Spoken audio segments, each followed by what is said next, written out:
21শে ফেব্রুয়ারি আমাদের সবার জীবনে এক স্মরণীয় দিন। 1952 সালের এই দিনে আমাদের মাতৃভূমির সাহসী সন্তানেরা মাতৃভাষার সম্মান রক্ষায় আত্মত্যাগ করেছিলেন। তখন থেকে এই দিনটিকে শহীদ দিবস হিসেবে আমরা পালন করে এসেছি। বীর শহীদগণের মধ্যে সর্বাগ্রে রয়েছেন আব্দুল সালাম, আব্দুল বরকত, আব্দুল জব্বার, রফিক উদ্দিন আহমেদ, শফিউর রহমান। 1999 সালের 17 নভেম্বর ইউনেস্কো 21শে ফেব্রুয়ারির এই দিনটিকে আন্তর্জাতিক মাতৃভাষা দিবস হিসেবে ঘোষণা করেন। বাংলার বীর সন্তানদের প্রতি শ্রদ্ধা জানিয়ে আজকের পরিবেশনায় কবি বরুণ হালদারের লেখা কবিতা ভাষা দিবস। 21শে ফেব্রুয়ারি শহীদ বেদি সেজে ওঠে নানা রকম ফুলে। আজও বেঁচে আছো আমাদের হৃদয়ে, বাঙালি যায়নি তোমাদের ভুলে।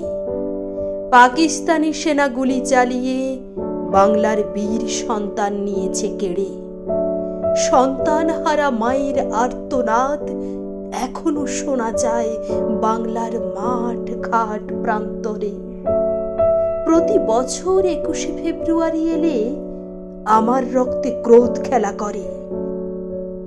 ভাষাচক্রী পাকিস্তানের প্রতি ঘৃণা প্রতি বাঙালির ঘরে ঘরে। জীবন দিয়ে ছিনিয়ে এনেছো বাংলা ভাষা, ভুলবো না তোমাদের কোনোদিন।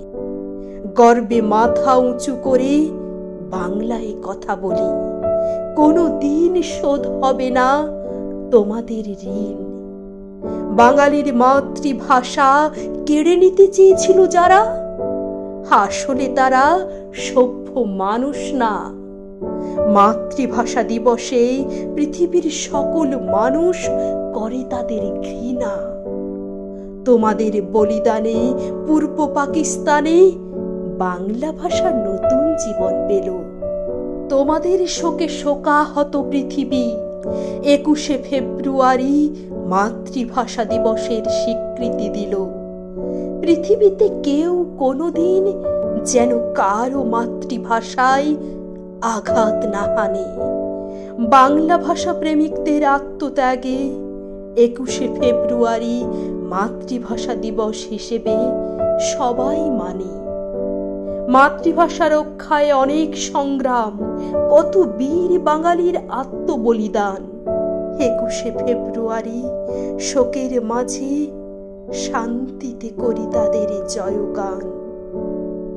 21শে ফেব্রুয়ারি শোকের মাঝে শান্তিতে করি তাদের জয়গান।